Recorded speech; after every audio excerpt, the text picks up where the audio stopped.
दिव्य भागवतर कथा वर्तमान आमे डॉक्टर आरती करन को श्रवण करिबा तांका पई मध्ये आमे 5 मिनिट रखिचे आसंतु तांका थारु श्रवण करिबा द्वितीय अध्याय चतुर्थ स्कंद द्वितीय अध्याय सार वस्तु कथा हमको किंचित सूचना देबे डॉक्टर आरती कर हरिबोल।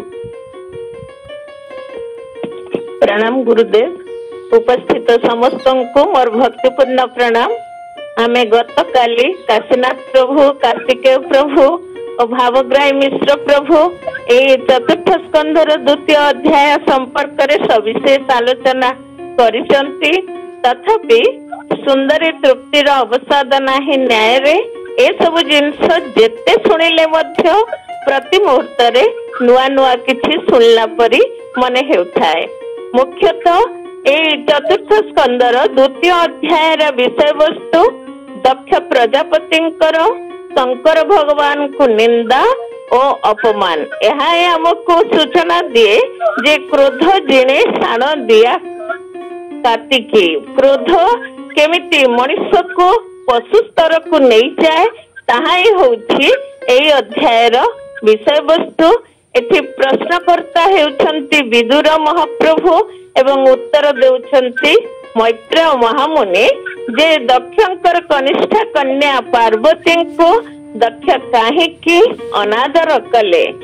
हेउथिबा यज्ञ रे समस्त मुनि ऋषि देवता और ब्राह्मण उपस्थिति रे यज्ञ हेउछि जोठी के व्यासासन रे रहिछंती पितामह ब्रह्मा और देवदेव महादेव। इत्यवसर रे दक्ष प्रजापति प्रवेश करिछंती और तांको समस्ते सम्मान प्रदर्शन करिछंती। मात्र ब्रह्मा और शिव आसन रु उठी नाहंती। ब्रह्मा जेहेतु पिता तेणु तांको से आसन रु न उठिबा दक्ष को सेमिति किछि खराब लागिनी। ब्रह्मा को दक्ष प्रणिपात कले और ब्रह्मा को निर्देश रे से आसन ग्रहण कले सत मात्र शंकर भगवान सम्मान प्रदर्शन करि नथिबारु से तांकर निंदा करिबा को लागिले।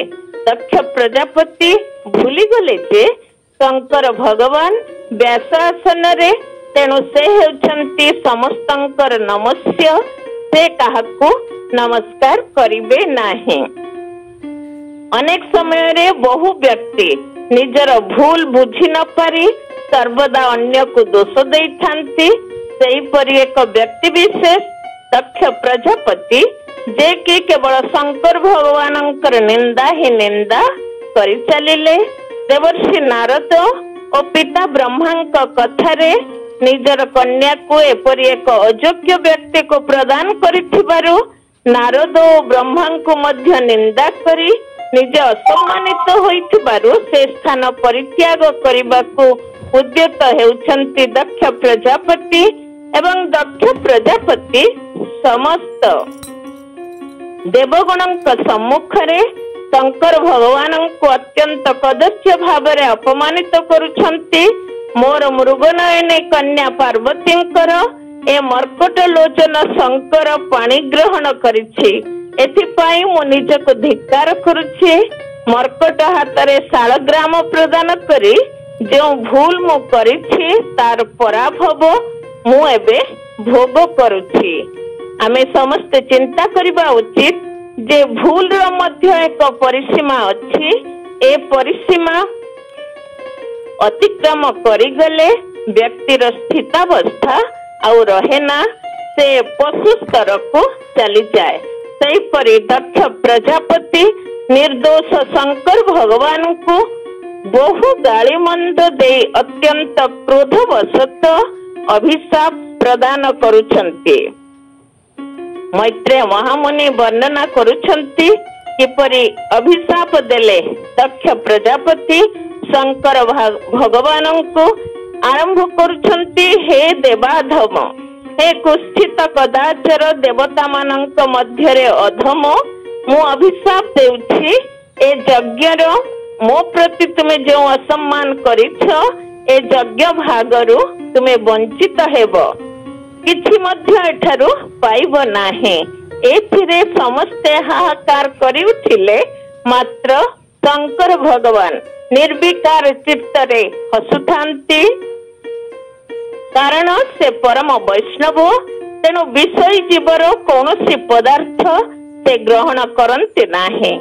शंकर भगवान अत्यंत आनंदित हेले जा हेउ रजगुणी भौतिक जिनसरु मो वंचित हेउछि।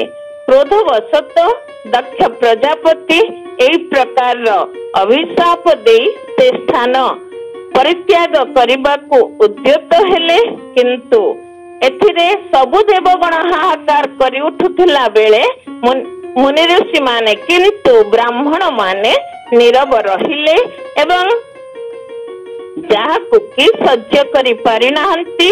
शंकर भगवानंकर प्रथम पार्षद नंदी एवं एहा तांक प्रति असह्य हेबारु अभिशाप देले जे हे दक्ष तुम्हें जो निजको अति सौंदर्य अति प्रतिष्ठावान मने करुछ मो अभिशाप दउछि तुमरे सौंदर्य रहिब नाही। तुम्हें छागमुंड होई जाओ एवं तुम्हें जने स्त्रैण हे जीवो।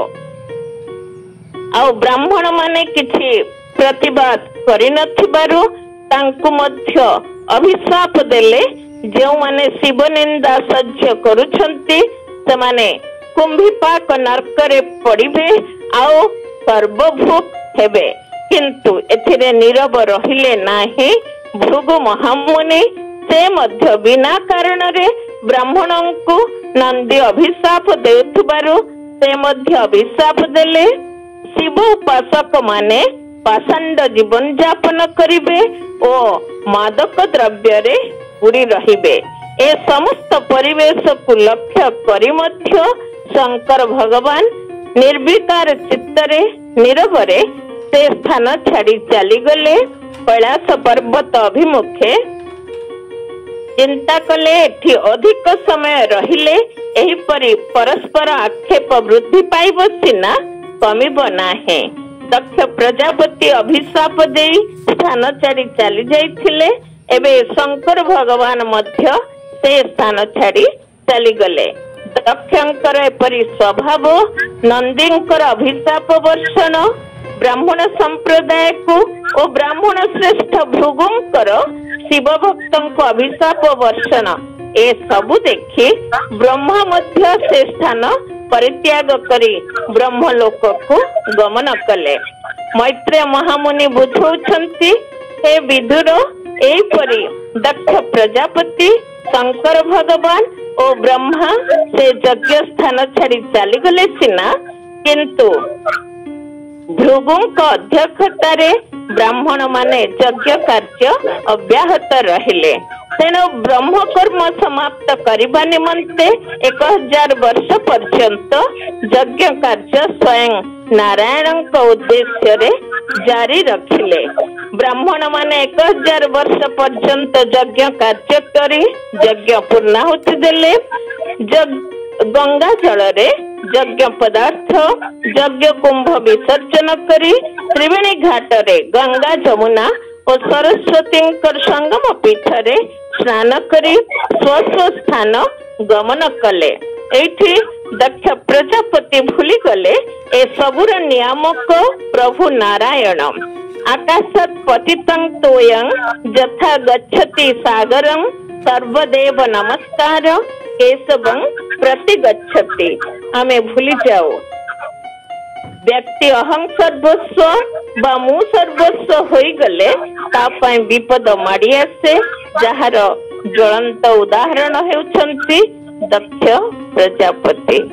जय जगन्नाथ। हरि बोल। शिक्षकतार परंपरा रे रहिथिबा हमर डॉक्टर आरती मां केडे सुंदर भाव रे